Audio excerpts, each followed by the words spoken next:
Hi guys, I'm here today visiting Anita Williams.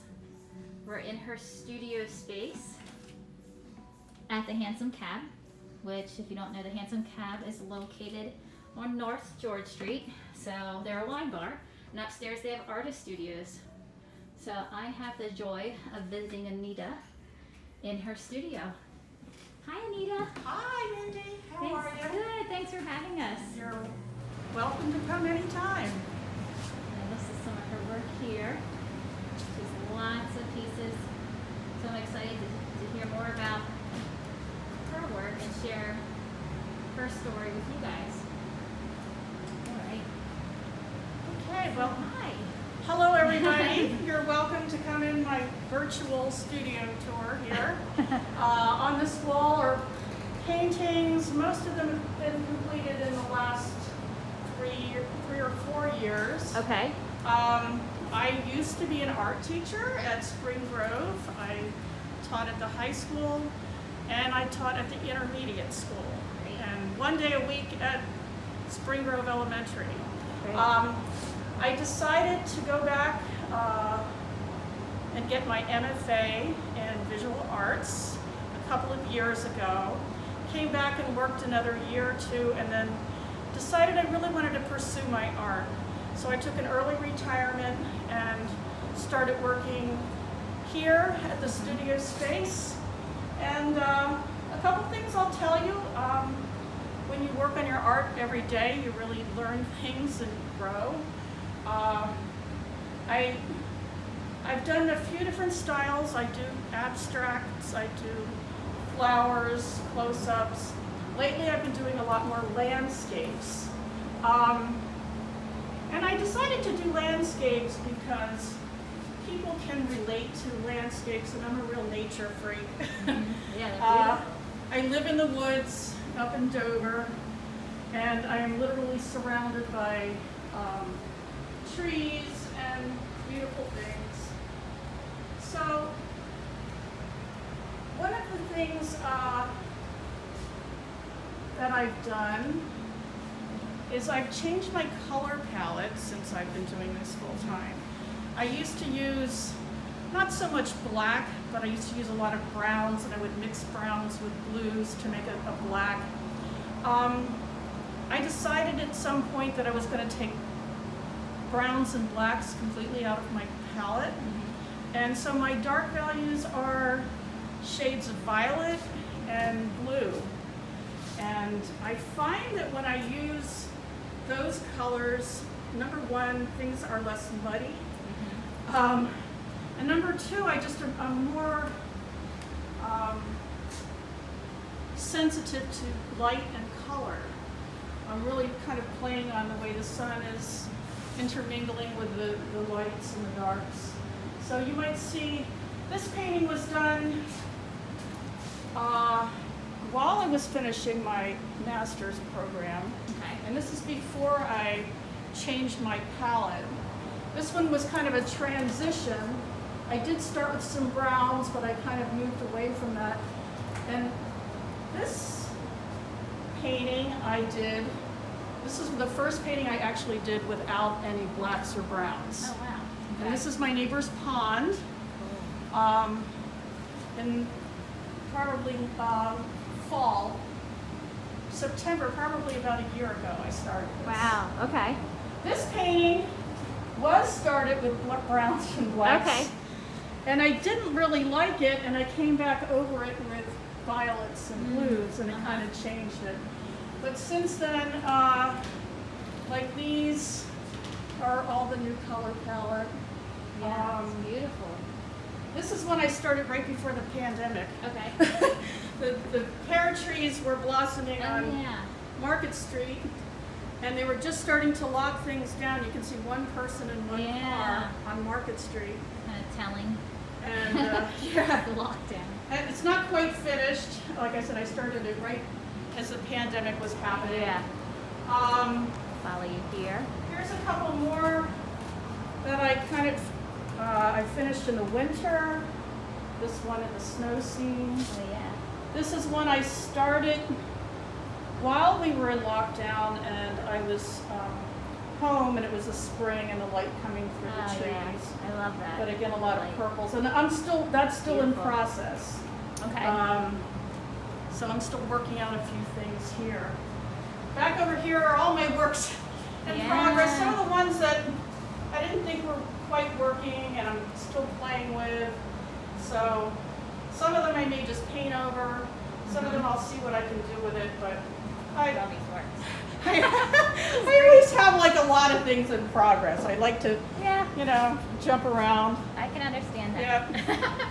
Oh, here's an example of before I changed my colors. Wow. So this is her before. Yeah, that was what she used to do. Those my California girls, my seals that we found up on the rocks. Aww. So that's a before example. Yeah. So what she's doing now is this one she's working on currently. So yeah, I'm currently working on this. This was started during the pandemic at my neighbor's house. It was skunk cabbages blossoming in the springtime. And I decided I wanted to go back and kind of work on a few things I had in progress that I never got to finish. Okay. Same thing with the one down there. That's actually a second version of a scene from the Great Falls Park down in Virginia. Oh, okay. But I did one and sold it, and somebody else wanted a similar one, so I'm trying to do a similar one. Okay. So that one's already sold. yeah. Actually, the original one is downstairs on the second floor. If you want to see any of those, Very good. So, and then to tell us about, I guess, how did you get into becoming an artist? Was this something that's a passion of yours when you were young, or? Yeah, art was a passion of mine ever since I was a little girl. I did not go to school for art initially. I was discouraged from it. Okay. My father told me the only way he would pay for me to go to school for art was if I went into commercial art. Yes. Yep. So he had me shadow an advertising agency when I was a teenager, and they were making yellow page ads. Oh gosh. And I absolutely hated it. Yeah. So at the time I said, no, I don't want to do that, and I ended up getting into business for a while, and worked in banking and insurance and all sorts of things. Okay. So I went back to school. I worked at Hack, and because I worked there in an administrative position, they paid for my tuition. Oh, great. So I got my start there. I transferred to Millersville to get a teaching. Yep.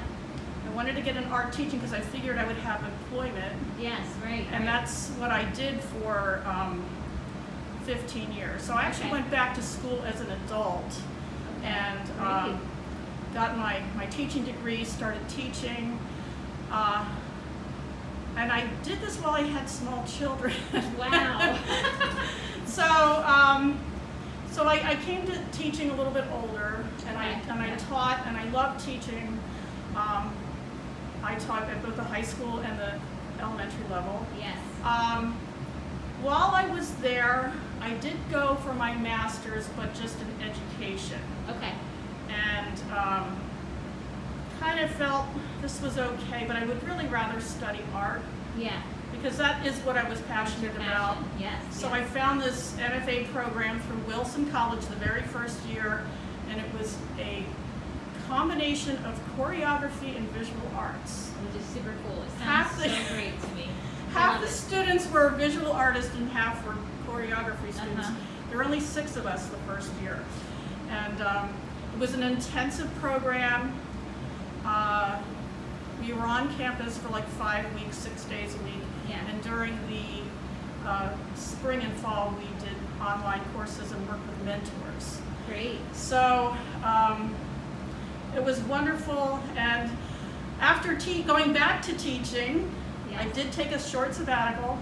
After going back to teaching, I decided I really wanted to pursue my art and took early retirement. And here I am today. That's great. That's quite a story too, because it's interesting to hear how you were discouraged from doing art, which is like where you are maybe teaching art even, if that was what you wanted to do, or just be an independent artist. Yeah, well, I just wanted to be involved in art. Yeah. But I found that, teaching art, sometimes I didn't have time to make my own art. Right. Yeah. I mean, I hear that all the time from art teachers. Yeah, I mean, yes. I tried, but it was very hard, and I could do it if I took like a class, even Yes. Yeah. you know, a local class, just to get me into it. But then I kind of felt like I really want to pursue this more, so I just kind of took the plunge and put in for early retirement, and I'm loving it. Yeah, I mean, and this is a great space. Oh, and, I love this space. I think it's great now, you know, because of the pandemic. I mean, Handsome Cab has different hours that they're, you know, they're usually open. But I know Anita said her studio's open by appointment only, At so you this can always time. contact her directly during this time. If you come here though for lunch or dinner, usually the studio's open. Okay. If you wear a mask, you can come in. Yes, we like to be So safe. yeah, just walk up the stairs. Brenda Wintermeyer's down below me, and I'm up on the next floor, and you're welcome to come up. Anita's on the 3rd floor, and if you haven't noticed already, the mask she's wearing is one of her paintings that actually is at the gallery at Creative York right now, The Living Forest. Yep. That won Best of Show at Yorkfest, so which is exciting. Very exciting. So yeah, but thank you so much for having us visit and talking about your pieces. And guys, if you have a chance, please stop in to see her studio on North George Street above the Handsome Cab restaurant. Thanks. Thanks. See you later. Bye. Bye.